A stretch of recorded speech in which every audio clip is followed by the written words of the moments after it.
Hey there, everybody. It's the Doctor here with Typical Manga Fan, and sorry we didn't get any episodes out last week. We even though the scanlations came out like super early, I always like to wait for the official release before I do our episodes. And in this case, the episode is dedicated to Bleach, chapter 657, God of Thunder 2. Again, no, not that one, the other one. In fact, there's actually So the very first thing you see is that she has like The Thunder God drum thing going around her. drum. Inu had that too, right? It's a Japanese folklore thing. Yeah. So she has that. She attacks Askin, and then you see the next page, and we have a really cool scene of her smiling. Those are like little thunderbolts in her eyes. I like that. Yeah, and there's and it's on her hair too. Yep. Like horns, actually, in a way. So she's smiling. So she actually seems. She's gotten her arm ripped off. She's got. I don't know. Like it's about time, right? Yep. It's about time. And then she does like a whole bunch of damage, so much so that Orihime can't even stay standing as if she would in the first place. But still, she gets thrown away, and then Yoruichi catches her. God knows why.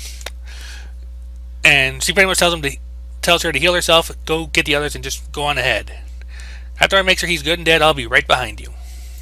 And we know pattern-wise that's not going to be true. And of course, Yoruichi's brother comes in. And the Yushiro Death Watch officially begins. Yeah, I knew you'd have something to say. I was like, okay, I know. When I read this chapter, I was like, the doctor's gonna say that one of those two is gonna die now. I know. It was like that's pretty much been. Well, actually, there is a third option on here, and that's that Kubo will pull an Oda and do his damnedest, make it look like one of them had died, but then have him be alive at the end, regardless, through some contrivance. Well, if that happens, you lose then. Well, you've been saying one of them is gonna die no matter what. If that happens and they stay alive, then you don't. Well, you can't change your mind at the last minute. No. Like I said, my theory here has always been that at least one of them will die, or at the very least, it'll make it look like they die, so that they'll finish the fight off in some kind of anger-induced power-up. That's how these things go. Yeah. I do like their little introduction here. Like he tries to glomp her, she dodges, he jumps back at her, almost gets her. And then she headbutts him from behind. It's like, and the way they banter on, he's like, she keeps making all these sarcastic remarks that just fly right over his head. Yeah. So they look pretty much exactly the same. I mean, like he's basically literally Yoruichi at this point. I mean, like they look so alike. It's kind of. I mean, they could have said younger sister. Nobody would have noticed. Yeah. Is there a reason why they decided to make him a guy? Like they even pointed out in this chapter that people can mistake him for a girl. Like it's not just the audience; it's people in the universe, right? So it's intentional. That means he was intentionally made to look like a girl. Yep. Why? But anyway, so he basically is like, I become stronger, yay! And she's like, I forgot he tends to miss sarcasm completely. Yeah. So, okay, so we got the first panel of her being surprised that he's alive. Now. I actually pointed this out that he has this one like once every chapter. So when I said this before, where I said, look, if you're gonna do this so often, you're not gonna. I'm gonna be desensitized to it. It's not gonna have the same effect on me. Yeah. Right. Yeah. And then Ichigo finally gets off his belly. Yeah. We'll see how long that lasts. Yeah. I mean, I'm just thinking to myself, like when we don't feel surprised, but then we see the character get surprised, that disconnection. It ruins the experience a little bit for us, right? Yeah, I mean, like I said, if they were going to be surprised at least along with the character, it should be done better than that. Yeah. Like, again, the problem is not that he does it; it's that he does it every chapter. Yeah, and if you're gonna twice this chapter alone. And if you're gonna make it a trend, you can still make it interesting, even if you make it a trend. Like have, for example, like in this case, Yoruichi shouldn't be surprised because she's a veteran of these things. Have it Yushiro give the reaction. That would have been fine. Yeah, and here's another gripe I have. So, we'll continue first off. So, basically, Yoruichi's like, I'm awesome. Who do you think you're talking to? I'm gonna put you out of your misery. Mm-hmm. And then he basically calls her a wonder dog. Oh, he calls her attack wonder dog attack. Yeah, instead of Thunder God, he's basically making fun of it. Yeah. So, yeah, Yushiro was his. What was it? Yushiro. Yushiro, yeah. Yushiro gets pissed off. And so the Askin thinks that Yushiro's a girl, and then Yushiro's like, no, I'm a boy. Oh really? Pardon me, and he gets punched in the face. and then suddenly Yushiro gets serious. I just get. I will say this: I do like the serious face, but you're right. It does basically make him mini Yoruichi, It's even just so more so. funny. I know exactly. It's just so funny though. And he's like, wait, you can't be this strong. He's like, of course I can. I am the 23rd head. Blah blah blah blah. Then he sass this, and I have a problem with this because it also causes another disconnection. Where he's like, there's no way I can lose to the likes of a Mia Quincy. The queens have been killing the Shinigamis so far. Left and right.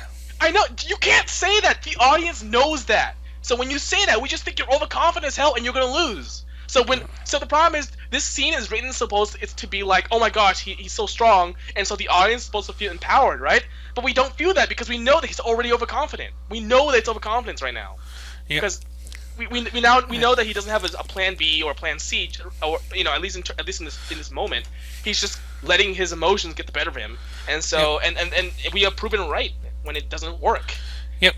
And then I have a small question on this next page here.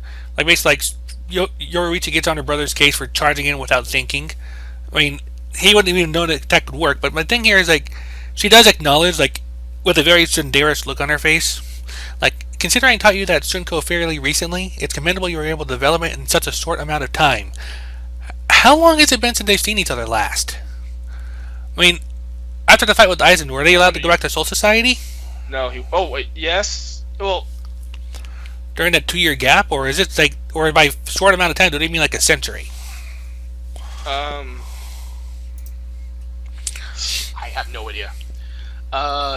Keep in mind that,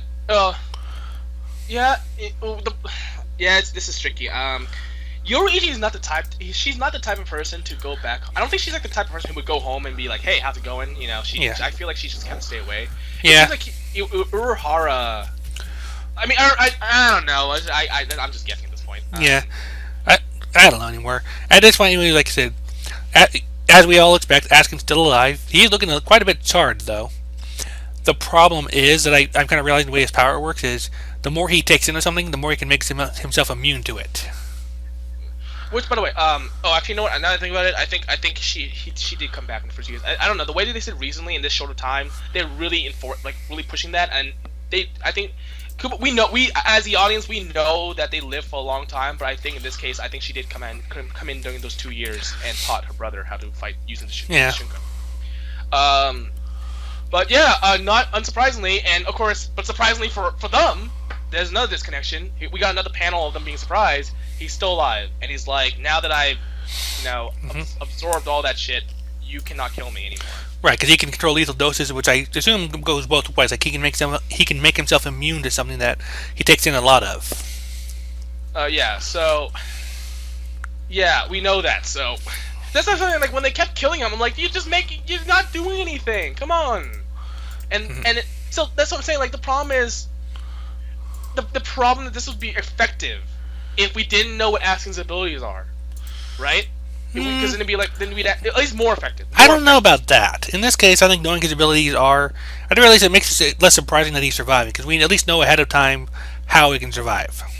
Yeah, well, isn't that what I just said? Maybe I thought I might have heard wrong. I'm basically we know what it is already, right? Right. So when they're lightning bolting him and making it so as if he died, the audience just like we're not believing it, right? So I said that if we didn't know what his abilities were, we would be a little more surprised that he would be able to survive all that shit if we didn't also know that Kubo likes to lengthen his fights out. So when we see God of Thunder 2, we know the fight's not over unless it's God of Thunder 10. But if we take all that out, and it's just the fight alone, we would be a little more surprised that he would survive that. So again, because we all know that, it makes us feel kind of like we put our heads to our palms, faces up to our palms, when we see Yushiro and Yoruichi being surprised. Well, again, I don't mind it so much from Yushiro, because I get the impression he's not a veteran of battles. Yeah, but Yoruichi, she should know better. Especially since she did a surprise face earlier this chapter alone. Yeah. So stop being surprised. It's whatever. It's ridiculous. So you know what I came out thinking of just while we were kind of talking about this. This is part of One Piece you probably wouldn't have seen yourself because earlier on. But did you ever the very start of Luffy versus Arlong? Yes. Arlong basically Luffy pretty much goes into the fight and just lets it all out on Arlong. He does like the gum. I watched the four kisses by the way on that one. Okay, so like he does like the gum gum bell followed by the whip and the pistol and the Gatling, just attack Yeah. after attack after attack.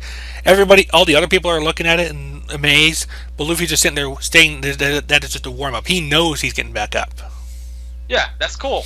Yeah. So we know the fight's not over, and we know that the character knows the fight's not over.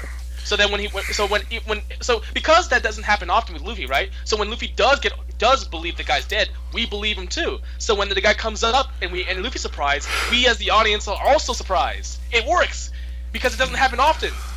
Again, because it happens so often in Bleach, we don't believe it. And we get disconnected from the characters who we feel are really really stupid or overconfident. Like Yushiro. Yushiro called him a mere Quincy. Don't say that, you idiot. That's a death flag, man.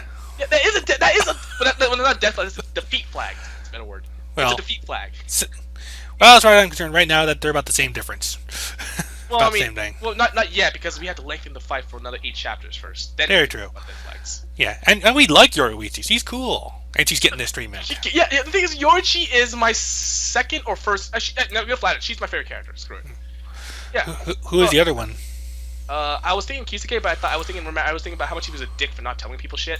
When he would actually benefit him for doing so. So, but Yorichi is my favorite. Unohana would have been my favorite if she didn't get screwed over so quickly. Notice how they're both women. So obviously I don't have anything against women. Yorichi is my favorite character, and that's why I was kind of like hesitant to actually see her fight because I know with the way Kubo's been doing things, she's gonna be made to look like an idiot. And yeah. She has. Not as much compared to everyone else right now, but you know, with the fight gonna last longer, we know it's gonna happen. Although now we have okay. First, I was wondering, if you should not have a Zanpakuto because he's not part of the Gote 13, right? Because we know that I know he's not part of the squads as far as I know, but I don't know if he's got a sword or not. Well, I mean, remember that if in the second division's always had before Zoifon, all the heads of the second division have always been Shihon clans, right? Heads. So that means something happened for Zoifon to take over rather than Yushiro. Well, he could have just been simple as age or skill level. That's the problem. The age factor. Hitsugaya. The age factor gets Hitsugaya changes that, but the age factor gets really weird because you don't know how old they are actually. Right. And the age, the rate at which they age is kind of shifting a lot. But yeah, so that's a tricky thing. I don't want to really go with that one, but I'm thinking it's because he doesn't actually have a Zanpakuto. He's not really a Shinigami. Right. You know, because she was, or maybe I don't know. He was never meant to be the head of the Shihon clan. So maybe right, because he was second born in that case. So maybe they're like, oh shit, she's gone. Okay, well we'll just give him everything we can. So he was kind of like late. But at that point, I don't know. So okay, first off, he's gonna be the lieutenant in this fight, right? He's gonna be the less experienced, probably the more rash. That's what I'm assuming here. That's what they're doing so far. They're doing like a captain lieutenant. Technically, because Yorichi is not really a captain anymore. Well, no, she's definitely not captain anymore. I guess they're having Yushio be the lieutenant in this case, because Soifon and Omaeda are out. Actually don't have any idea what they're doing right now. So in which case, my guess is Yushio is going to have a trump card that he's not going to use until the last minute. Yorichi still has. She hasn't used we know she has Zanpakuto. So we know she has a Shikai and a Bankai. She's never used it for whatever reason. I actually, remember during the Aizen fight, she had like the arm thing and the leg thing that she. I wish that could have been a Shikai because it would have made sense. She's a hand-to-hand combat type of person, so it would make sense that her Shikai might be like a enhancer, a combat enhancer. Yeah, kind of like Soifon, where it's like the little dagger. Well, yeah, but I mean, it was. Remember the thing she had against Aizen though, like or maybe more like Ichigo's, which is like it gives him like a power boost, but doesn't do much beyond that. No, but the difference is that they both Ichigo and who else? Oh, Soifon. They're still both swords. I'm talking about like with Soifon. Oh no, with Soifon. With Yorichi, the sword actually becomes like a gauntlet, and a gauntlet and like leg braces. Where it changes weapons types basically. Yeah, exactly. I mean that they can do that. Omaeda turns into like a ball and chain, right? Right. So, I think there's also like one who's the guy from 11th Squad. His Shikai is a 3-segment staff. Who's squad? The bald guy from 11 Squad. I can't remember his name. Ikaku. That's the one. Yeah. Yeah. So, but I mean, with Yoruichi specifically, because she had that exact same thing against Aizen, but he like broke it. So I'm assuming that wasn't a Shikai. So I'm like, okay, why isn't she using a Shikai? It's like she never. I don't get it. Like I get it. Maybe she prefers hand-to-hand combat, but at this point, it's kind of like there's a reason why you have a Shikai and a Bankai. Use it. So maybe that might be like the thing she left behind somehow, or well, why would she leave that behind? I don't know. I don't know. I mean, Kisuke didn't. Yeah. So my guess is that somehow Yushiro might do something that helps her get her power, use her powers or something, or that was one thing I saw suggested as a reason why he was there in the first place. Or she unleashes her own, like she hides it somewhere, like in her boobs or something. Probably she would. And then she uses a sword, in which case the fight can escalate for a bit. And yeah, I also want to point out one thing. I've noticed that because I know that Pernita did not use a Volstanic ability. I'm assuming that's because he's not actually because he's a Soul King part. Right. So I'm assuming that Gerard doesn't have a Volstanic either. Well, that's a small mercy. That might keep his fight from going too long. Small mercy. Unless he's the exception, because exceptions to exceptions always happen. Now. Yep, and like I said, but that means that Askin probably will have a Volstandig. No. Askin definitely will. And also, I want to point out one thing is that Askin was like a last-minute addition to the Elite Guard. I wonder why. You mean from a writing standpoint? Well, because remember, he with the other Elite Guards, they weren't even shown to appear at all until they got to the Soul Palace, right? And that means they've always been part of the Elite Guard. Askin was actually part of the people down in the Soul Society attacking them, and he said, "I hope I'm the one chosen." That means he wasn't part of the the shoot sample, whatever they call themselves, the Elite Guard, until literally this day. So he's like literally a last minute addition. I don't know why they did that. Maybe it was just to show what would happen if a guy got promoted, maybe, or something. I don't know, but yeah.